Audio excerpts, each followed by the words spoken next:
Crash diet है, ये एक ऐसा डाइटरी गोल होता है जिसमें आप क्या करते हैं, अपनी कैलोरीज़ को सडनली रिड्यूस कर देते हैं और एमिंग दैट कि हमारा जो वेट है वो क्विकली रिड्यूस हो।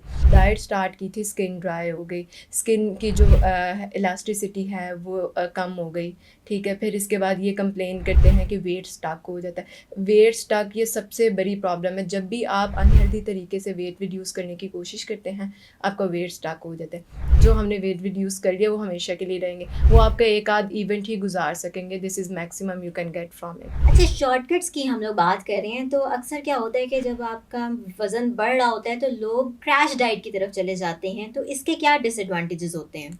जो क्रैश डाइट है, ये एक ऐसा डाइटरी गोल होता है जिसमें आप क्या करते हैं, अपनी कैलोरीज़ को सडनली रिड्यूस कर देते हैं और एमिंग दैट कि हमारा जो वेट है वो क्विकली रिड्यूस हो, ठीक है। तो जब भी हम कोई ऐसी स्ट्रैटेजी अपनाते हैं जिसमें हम एकदम से कोई चेंजेस करें और उन चेंजेस से ये एक्सपेक्ट करें कि जो हमारा वेट है वो रैपिडली रिड्यूस हो, तो ये वो स्ट्रैटेजी है जिसके बेतहाशा साइड इफ़ेक्ट्स हैं।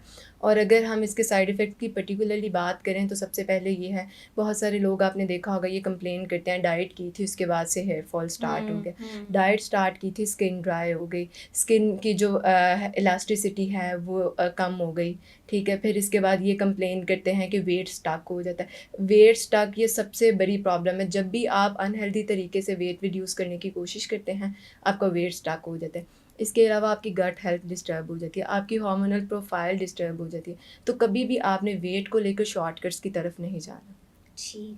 तो क्रैश डाइट पे जैसे कि कई दफ़ा हमें वीडियोज़ भी देखने को मिलती हैं कि 5 दिन में इतना वज़न कम करें, 10 दिन में इतना वज़न करें, तो उसकी क्या कोई सर्टेन कंडीशंस बताई जाती हैं कि आपने इस टाइम पीरियड तक इसको फ़ॉलो करना है? जी, एग्ज़ैक्टली। उसमें फिर ये होता है कि अगर आपका कोई गोल इस तरह का है, लेट्स सपोज़ कि कोई शादी है, कोई इवेंट है, तो फिर इसमें क्या होता है, क्लाइंट ना बहुत स्ट्रॉन्ग कमिटमेंट शो करता है और वो बहुत विलिंगली उस चीज़ को फ़ॉलो कर लेता है।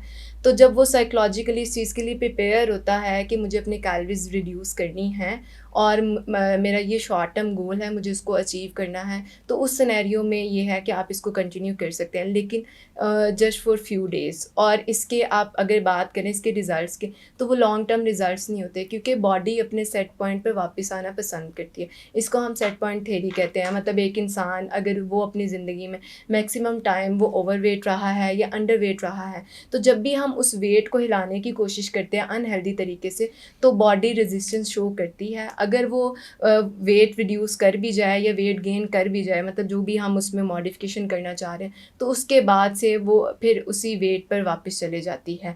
तो this is called obesity rebound. तो ये बहुत आप ये कह लें, इसका कॉमन एडवांटेज है जो हमें देखने को मिलता है।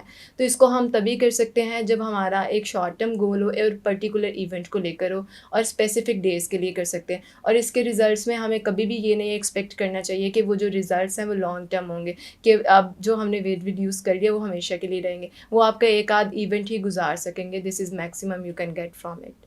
राइट।